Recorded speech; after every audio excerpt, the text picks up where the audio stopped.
আসসালামু আলাইকুম রহমতুল্লাহ। আপনারা সবাই জানেন এই সিলেটের ইলিয়াস আলী উনি কিন্তু মরেন নাই। আমরা সবাই কিন্তু ভিডিও বানাই উনি মরে গেছেন, সবাই বলে এ কথা। ওনার নিজ বাড়িতে উনি অসুস্থ আছেন, তাই চিকিৎসাধীন আছেন। এটাই আমি আজকে একটা ভিডিও দেখলাম, আমি শেয়ার করছি, আপনারা দেখবেন। কিন্তু মিথ্যা গুজব ছড়াবেন না মানুষকে নিয়ে।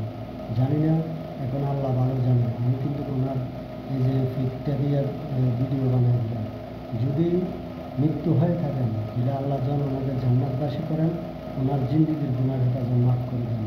আর যদি মৃত্যুবরণ না করেন, ওনাকে যেন আল্লাহ সুস্থতা দান করেন, হায়াত দান করেন, এতে দোয়া কামনা করি। কিন্তু সত্য কোনটা, মিথ্যা কোনটা তা জানি না।